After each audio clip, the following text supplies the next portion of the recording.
Good morning, everybody. Orange J here with another Etheria restart video, and we are live on Twitch and YouTube right now. And a question I've been getting a ton of in chat today is like, who should I level to 6 stars? Who should I level to 5 stars? How many 6-star characters should I have? Let me help you through that. I do think there's a correct answer to that question at the mid-game point. So just to show you that I feel like I'm doing this the right way. I played in Fearless Arena today. There is a reward for winning 10 of these tournament matches in a row. Yeah, would you believe it? I got to 9 in a row. Look, let me even take my face off the screen so you could just see this better. I got to 9 wins in a row, and then I took that L. Look at that, 9 in a row. 9 in a row, wherever the hell the rule. Anyway, I felt like I did pretty good. And the reason one of the reasons I was able to do good, and one of the reasons I've been able to farm as much stuff as I want to farm in this game, is because I have a diverse character roster of leveled characters. By the end of day 2 going into day 3, you need a lot of characters at 5 stars. I think you do not need a lot of characters at 6 stars. So let me kind of walk you through, again, I'll take my face off the screen. Let me kind of walk you through my thought process here. My main DPS character, Rahu, I have at 6 stars. I use him in like so much content. He's a PvP guy. He's great in Doki Doki. He's pretty good in a lot of other PvE situations.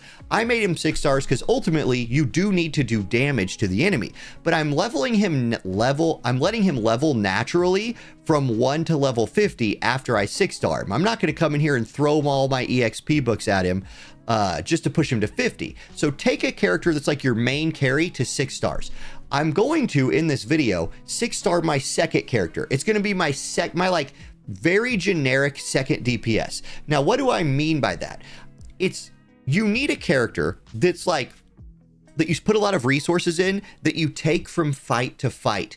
And I personally like that character to also be very useful in PvP. So Heinrich is that guy for me. If I had Lily, honestly, I'd probably make it Lily, but it might be better that it's a damage dealer. In my opinion, I'm going to go 2 damage dealers to 6 stars. And then I have what I heard someone, and I would cite them if I knew who said this, because don't let me coin this phrase.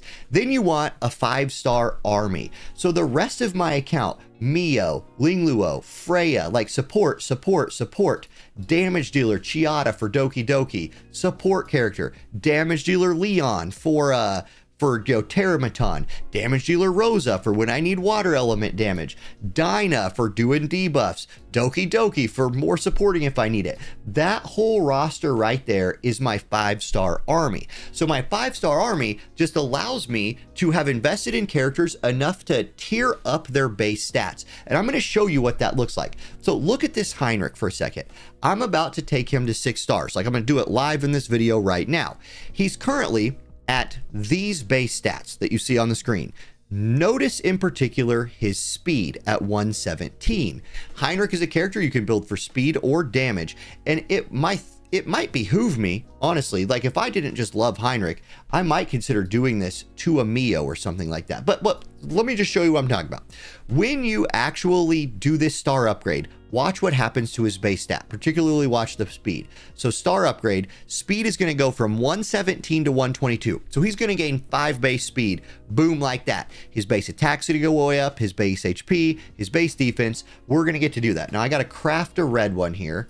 Boom, add them all, star upgrade. There's my second 6-star character. I'm going to pause on 6-starring any more things right there. I'm going to start using Heinrich in a ton of content and let him kind of level up as I go. And then I have my 5-star army. Now, because of that skill level up and because it matters so much for speed, one character, if you have like a Mio, an alternative thought process here.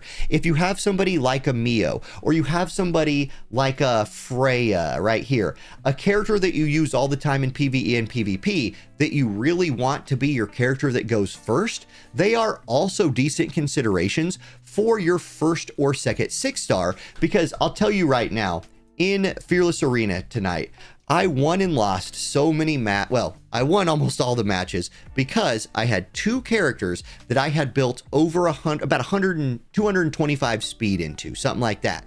So even if one of them got picked or banned away, I still had a character that was super fast. There were a few times I ran into characters that were faster than I was, and in the fight I lost, I believe, no, I still was fastest in that fight, lost anyway. Dude just had a good build, kicked my ass. Good job. But having a character that goes first, that like crowd controls the enemy team, that boosts your speed, something like that, like your really high base speed characters are a great option for one of your first 1 or 2 6 stars. But just like a TLDR, let me put a little bow on this. As you're pushing through content, as you're getting into harder and harder fights, you need a diverse character roster. The way to do that is to have a couple targeted 6 stars that you just use all the time. For me, that's Rahu and it's Heinrich.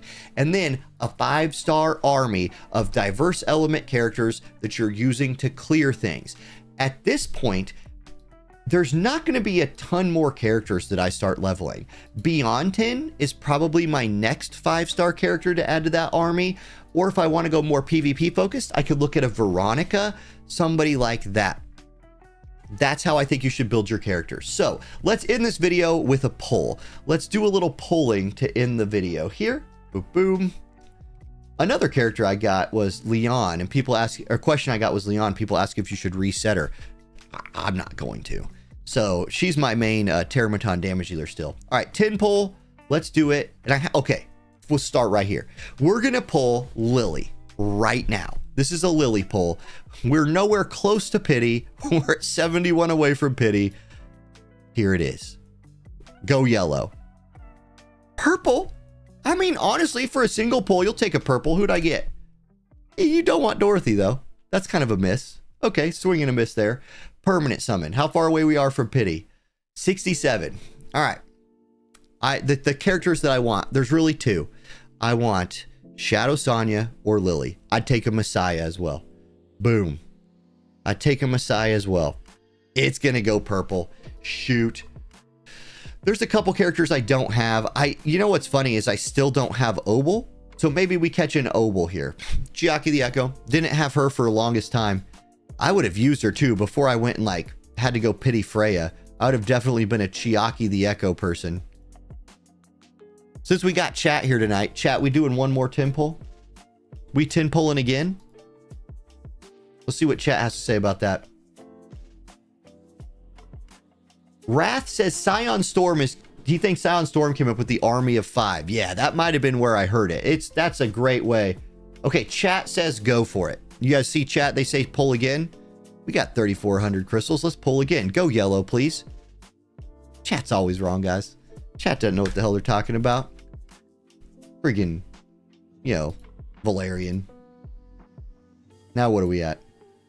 We don't even hit soft pity if we pull again. We're saving those gems for refreshes. Okay, that's the video, everybody. That's how I suggest building up your characters in the game. Put my face on the screen. That's how I'm doing, at least. And I feel like I'm making really good progress in the game. So I hope that's helpful. Have a great rest of your weekend, and I'll see y'all next time. Peace.